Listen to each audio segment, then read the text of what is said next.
नमस्ते दोस्तों, आप देख रहे हैं पब्लिक का धमाल न्यूज में आपका स्वागत है। दोस्तों, आज आसनसोल के बारे में माननीय ममता बनर्जी ने क्या कह दिया कि आसनसोल के धतका के इलाके में सनसनी फैल गई। दोस्तों, आज चलते हैं आरएसएस के भवन में, जो बताया जाता है कि यहां अवैध कब्जा करके आरएसएस ने भवन बनाया है।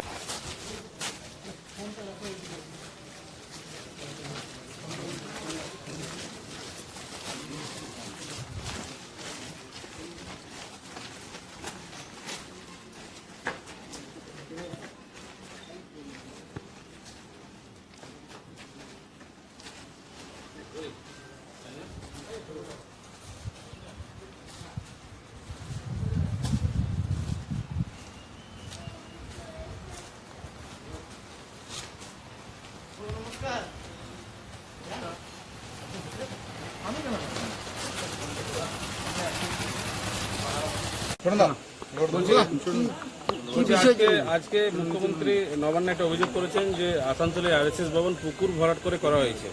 তো কর্পোরেশন বিএলআর দপ্তরে এসেছিলেন, কি বললেন এবং কি বিষয়টা বলবেন? এসেছিলেন, ওনাদের কাছে কেউ একটা কমপ্লেন করে, কে কমপ্লেন করেছে বা কমপ্লেনের কপি আমরা কিছু পাইনি।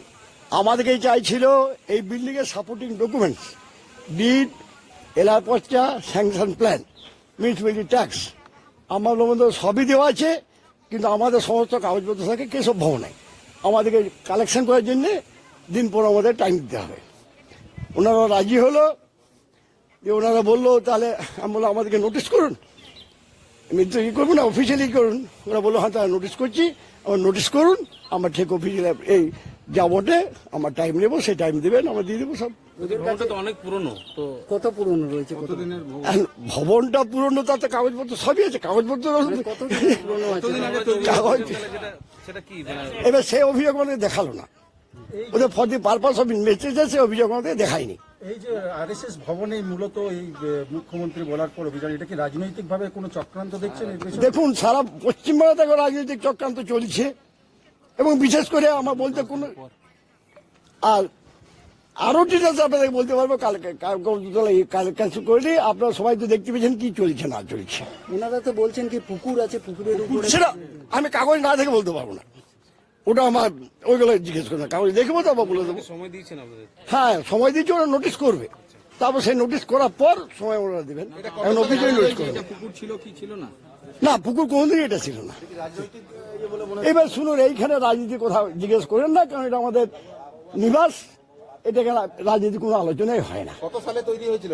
কত সালে আন্দাজ কি করে বলবো, আইতে তো 20-25 বছর তো হয়েই গেল, আন্দাজ করে বলছি ভাই, আমি সঠিক সময় বলতে পারবো না। এবার সেটা ওদেরকে জিজ্ঞেস করুন না, সেটা আমাদের কেন। আপনার নাম কি? আমার নাম পীযূষ কান্তি গোস্বামী, আমি অ্যাডভোকেট। সমস্ত হিন্দু সংগঠন যেখানে যা আছে, এমনকি আরএসএস আমি ওনাদের অ্যাডভোকেটের কাজ করি আসানসোল কোর্টে। Thank you.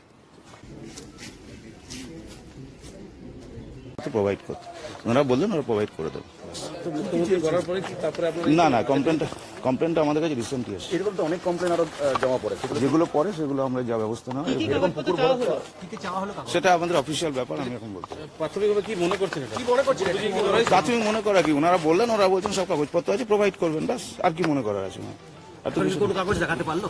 ওনাদের কাছে আছে, ওনারা দেবেন।